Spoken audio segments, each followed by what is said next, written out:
سبحانك لا علم لنا إلا ما علمتنا إنك أنت العليم الحكيم آمین یا رب العالمین۔ حمد و ثنا، تعریف، تسبیحات و تعمیدات مالک کل خالق کائنات وحدہ لا شریک رب کے لیے، جس کا کوئی شریک نہیں۔ درود و سلام ہوں کائنات کے امام اعظم حضرت محمد رسول اللہ صلی اللہ علیہ وسلم کی ذات اقدس پر، جنہیں اللہ رب العالمین نے رحمت بنا کر بھیجا اور قرآن کے اندر اعلان فرمایا وما ارسلناک الا رحمۃ للعالمین۔ حمد و ثنا، درود و سلام کے بعد اللہ رب العالمین اپنی رحمت میں جگہ دے صحابہ کرام کو، علماء کرام کو، اولیاء کرام کو، جنہوں نے اس دین حق کو مینوان ہم تک پہنچایا۔ ہم بات کر رہے ہیں طویل عرصے سے توحید پر، جس میں ہم نے انتخاب کیا تھا شیخ الاسلام امام محمد رحمہ اللہ التمیمی، ان کی کتاب سے کتاب توحید، اور آج جو ہمارا موضوع رہے گا شفاعت کا بیان۔ شفاعت کہتے ہیں عربی میں سفارش کو۔ کون سفارش کر سکتا ہے اور کس کی سفارش قبول کی جائے گی؟ ہم یہ کتاب و سنت کی روشنی میں دیکھتے ہیں کہ ہمیں وہ شریعت جو محمد رسول اللہ صلی اللہ علیہ وسلم لے کر مبعوث ہوئے، اس میں جو شفاعت کا تصور ہے وہ کیا ہے؟ ایک تصور عام ہے جو عوام کے اندر پایا جاتا ہے، اور علماء کے اندر جو شفاعت کا تصور ہے وہ مختلف۔ اور شفاعت، میں نے پچھلے جمعہ بھی آپ کو بتایا تھا کہ کوئی عمل جو ہے اس پر حکم کتاب اور سنت کی دلیل سے لگایا جاتا ہے، اور کوئی بھی آئے ہمیں یہ کہے کہ شفاعت کے بارے میں،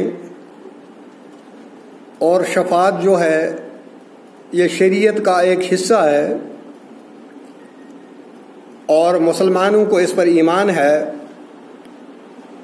کہ شفاعت کبریٰ جو ہے بڑی شفاعت وہ ہوگی، اور محمد رسول اللہ صلی اللہ علیہ وسلم اپنی امت کے لیے سفارش کریں گے، شفاعت کریں گے۔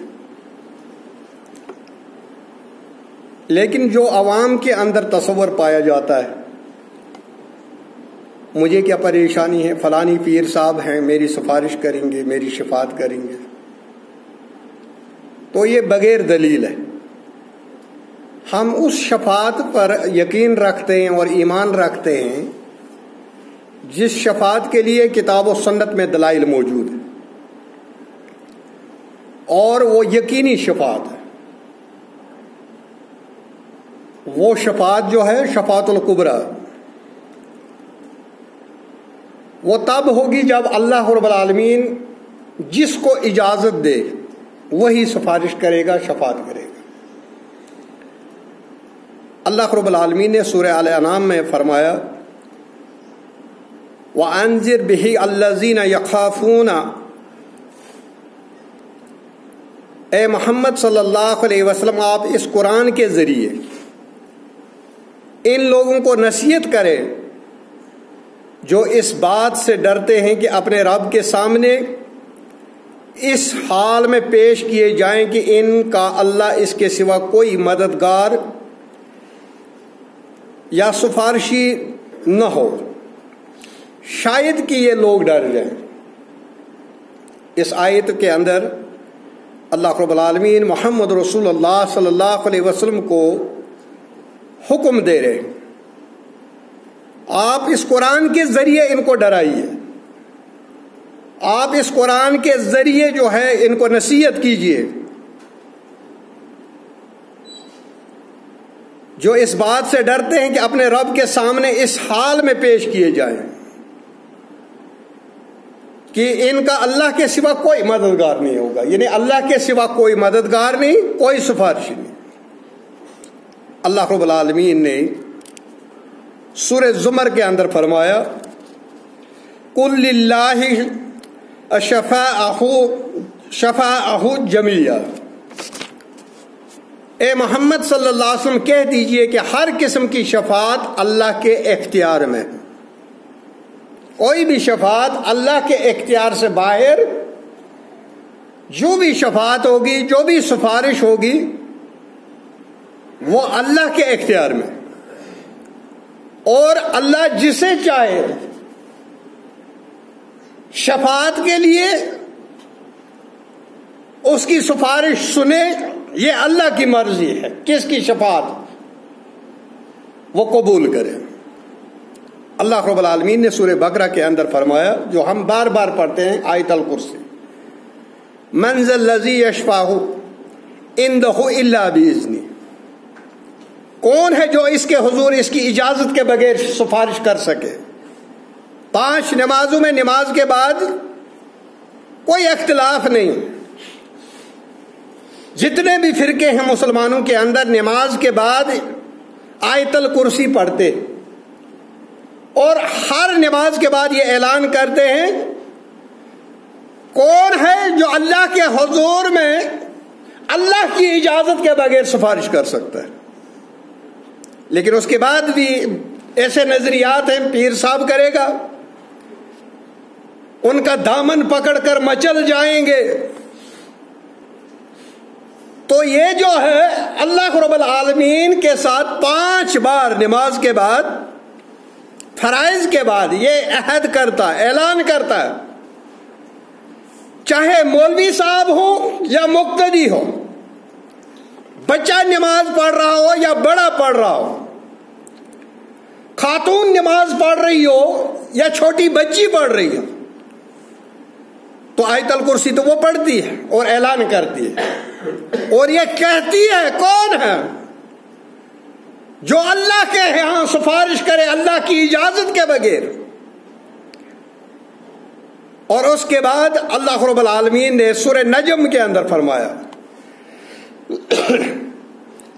اور آسمانوں میں کتنے فرشتے ہیں جن کی سفارش کچھ بھی فائدہ نہیں دے سکتی مگر بعد اس کے کہ اللہ جس کے لیے شفاعت کی اجازت دے، اللہ پسند کرے، اسی کی سفارش، اسی کی شفاعت جو ہے وہ قبول کی جائے گی۔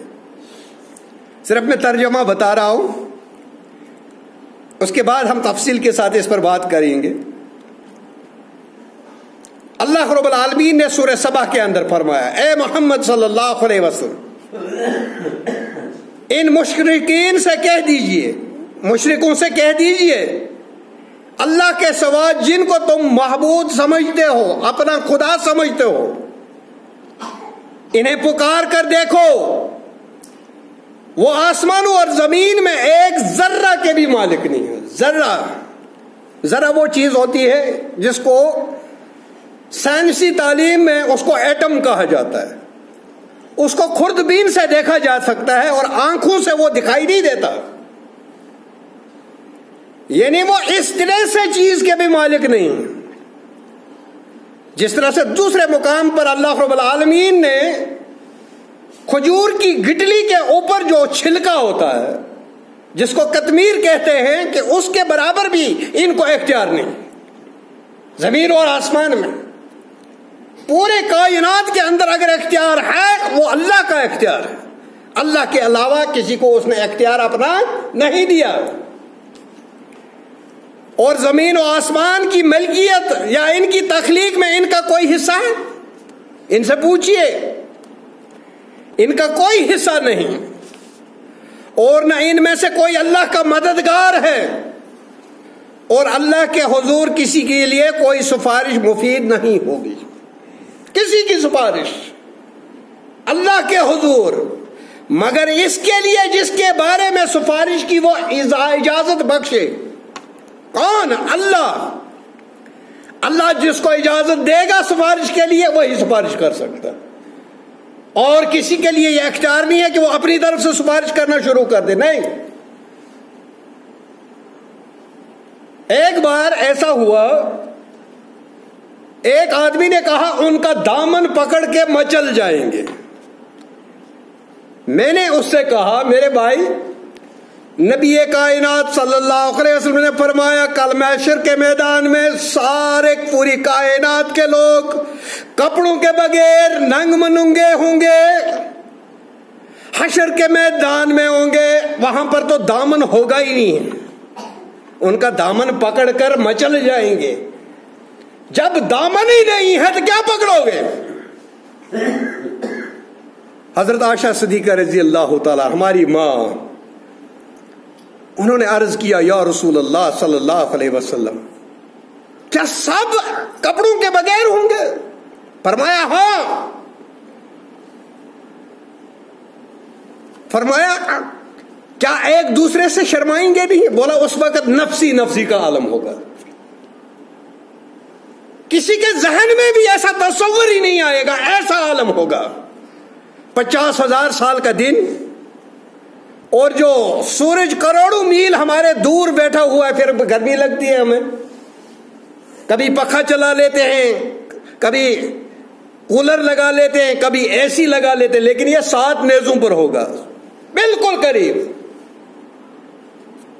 اس وقت کا جو عالم ہوگا اس میں یہ کوئی خیال اس کے ذہن میں تصور ہی نہیں پیدا ہو سکتا، یہ خیال آئے گا ہی نہیں۔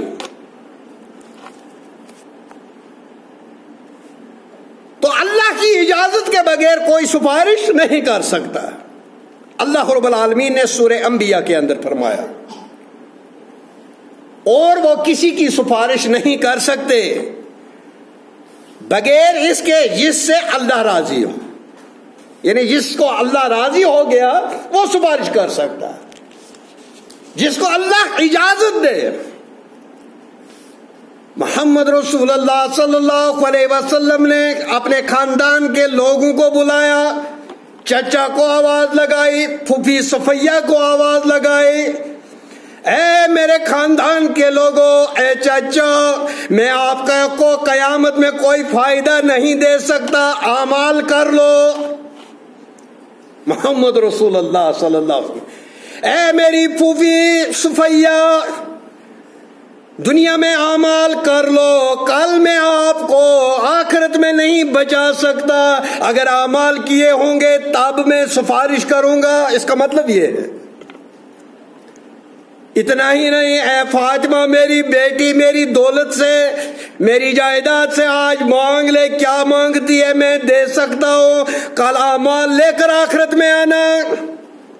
اعمال کے بغیر کسی کی سفارش قبول نہیں کی جائے گی۔ مانگ لے، اس وقت مجھ سے جو مانگتی ہے مانگ لے، لیکن کل قیامت میں، آخرت میں میرے پاس اعمال لے کر آنا، اعمال کے بغیر نہیں آنا۔ اور سب سے بڑی بات، سفارش اس کی قبول ہوگی جو توحید پر اپنی زندگی گزارنے والا ہو، جس نے توحید پر عمل کیا ہو۔ جو شرک کرتا ہو اس کے لیے سفارش نہیں، اس کو محمد رسول اللہ صلی اللہ علیہ وسلم کے دربار سے دھتکار دیا جائے گا۔ جس کو سفارش کی اجازت ملے گی وہی سفارش کر سکتا ہے۔ نبی کائنات صلی اللہ علیہ وسلم حضرت محمد رسول اللہ صلی اللہ علیہ وسلم نے فرمایا، قیامت کا دن ہوگا 50,000 سال کا، لوگ پریشان ہوں گے، ایک دوسرے کو مشورہ دیں گے، چلو ابراہیم علیہ آدم کے پاس، وہ اللہ کے ہاں سفارش کرے گا، آدم کو اللہ نے اپنے ہاتھوں سے بنایا ہے، آدم کے پاس چلے جائیں گے، اے آدم آپ کو اللہ نے اپنے ہاتھوں سے بنایا ہے، اے آدم آج سفارش کر لو اللہ کے ہاں تاکہ ہم اس مصیبت سے ہمیں چھٹکارا ملے. آدم کے پاس چلے جائیں. آدم کہے گا کہ میں نہیں کر سکتا, میں جرأت نہیں کر سکتا. پوری انسانیت کا باپ یہ انکار کر دے گا کہ میری جرأت نہیں اللہ کے ہاں سفارش کرنے کی. تیرا پیر صاحب بڑا, وہ آدم سے بھی بڑھ گیا. پیر صاحب سفارش کرے گا. یہاں تو پیغمبر علیہ الصلوۃ والسلام, پیغمبر صاحب یہ کہہ رہے ہیں کہ مجھے اللہ کے پاس جانے کی جرأت نہیں ہوتی, میں نہیں, کسی اور کے پاس جاؤ. ابراہیم علیہ الصلوۃ والسلام کے پاس جائیں گے. آج سفارش کر دیجئے تاکہ ہم اس مصیبت سے چھٹکارا پائیں. نہیں نہیں میں نہیں کر سکتا, آپ کسی کہیں اور چلے جاؤ, میری جرأت نہیں ہو رہی ہے کہ میں اللہ کے حضور سفارش کے لیے چلا جاؤں. ابراہیم علیہ الصلوۃ والسلام پھر عیسیٰ علیہ الصلوۃ والسلام کے پاس جائیں گے. اے عیسیٰ علیہ الصلوۃ والسلام, آپ اللہ کے کلمہ ہے, روح ہے, آپ سفارش کر دیجئے تاکہ ہم مصیبت سے چھوٹ جائیں. حضرت عیسیٰ علیہ الصلوۃ والسلام کہیں گے کہ میری جرأت نہیں, آپ کہیں اور جاؤ. پھر سب مشورہ کریں گے, آخر کار ایک ہی نام ہوگا, وہ محمد رسول اللہ صلی اللہ علیہ وسلم کے پاس جاؤ. نبی کائنات صلی اللہ علیہ وسلم فرماتے ہیں میں جاؤں گا سفارش کے لیے, لیکن ڈائریکٹ سفارش نہیں کروں گا, میں سجدہ کروں گا, 7 دن اور 7 رات کو اس کا سجدہ کروں گا.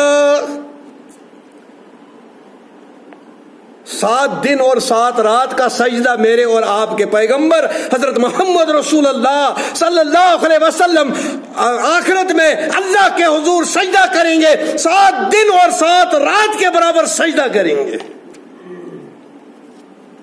سجدہ کرنے کے بعد اللہ رب العالمین فرمائے گا ارفع راسک یا محمد, اپنا سر اٹھائیے یا رسول اللہ صلی اللہ علیہ وسلم. سألت آتا, مانگیے دیا جائے گا, سفارش کیجئے قبول کی جائے گی. یعنی اللہ کی اجازت ملے گی, سر مبارک اٹھائیے یا رسول اللہ صلی اللہ علیہ وسلم. سوال کیجئے تو عطا کیا جائے گا, قبول کی جائے گی, آپ کی بات مانی جائے گی. یعنی جتنی بھی سفارشیں تھی دنیا کے اندر وہ ختم ہو گئے. عقل مند آدمی اگر ہو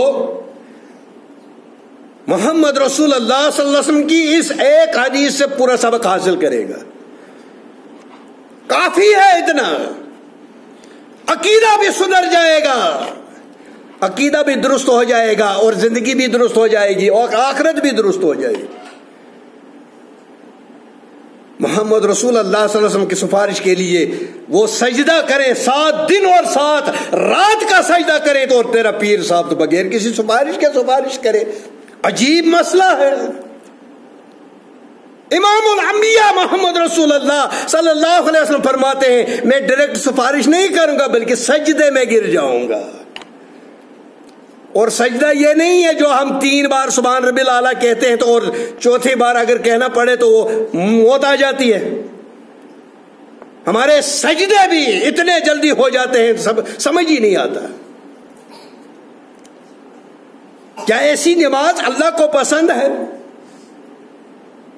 جس سجدے کے اندر اطمینان نہیں, جس نماز کے اندر اطمینان نہیں, سکون قلب نہیں؟ وہ نماز تو اس کے منہ پر مار دی جائے گی. محمد رسول اللہ صلی اللہ علیہ وسلم 7 دن اور 7 رات کا سجدہ کریں گے, اور اللہ فرمائے گا سر مبارک اٹھائیے, مانگیے, سفارش کیجیے, قبول کی جائے گی. سوال تو آتا, آپ سوال کیجئے عطا کیا جائے گا, مانا جائے گا, آپ کی سفارش قبول کی جائے گی, اور اسی کو مقام محمود کہتے. نبی کائنات صلی اللہ علیہ وسلم نے فرمایا کہ جب اذان ہوتی ہے آپ دعا کیا کرو, میرے لیے مقام محمود مانگا کرو. مجھے یقین ہے انشاءاللہ، مجھے اپنے رب پر بھروسہ ہے کہ وہ مقام محمود جو مجھے عطا کیا جائے گا۔ محمد رسول اللہ صلی اللہ علیہ وسلم حوض کوثر پر پانی پلا رہے ہوں گے، نبی کائنات صلی اللہ علیہ وسلم نے فرمایا جو ایک بار پیے گا اس کو کبھی پیاس نہیں لگے گی۔ ابو بکر بھی ہوں گے، عمر بھی ہوں گے۔ ابو بکر اور عمر کی شان میں بدگمانی کرنے والوں کس منہ سے حوض کوثر پر جاؤ گے؟ کون سا منہ لے کر جاؤ گے؟ صحابہ کی شان میں گستاخی کرنے والے کیسے جائیں گے؟ میں دیکھتا ہوں جو عمر کے بارے میں برا بلا کہتا وہ کیسے حوض کوثر پر جا ہی نہیں سکتا، اور وہ جب حوض کوثر پر نہیں گیا وہ جنت میں بھی نہیں جائے گا۔ صحابہ کا دشمن جنت میں جا نہیں سکتا۔ جو صحابی کا دشمن ہے وہ نبی کا دشمن ہے، جو نبی کا دشمن ہے وہ اللہ کا دشمن ہے۔ کیوں؟ صحابہ کو اللہ رب العالمین نے سرٹیفکیٹ دے دیا، رضی اللہ عنہ ورضوا عنہ، میں ان سے راضی، یہ مجھ سے راضی۔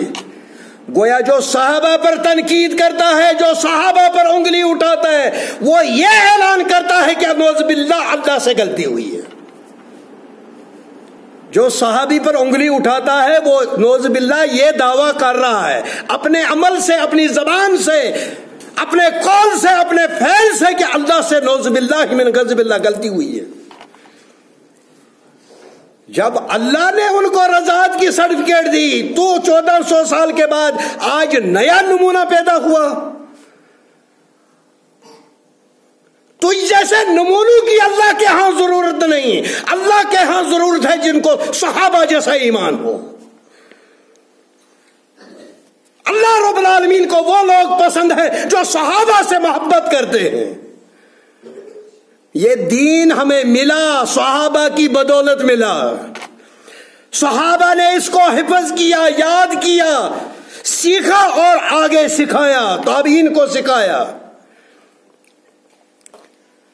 ایک بات میں بتاؤں، اگر اس دین کے اندر صحابہ کو نکال دیا جائے، دین سلامت نہیں۔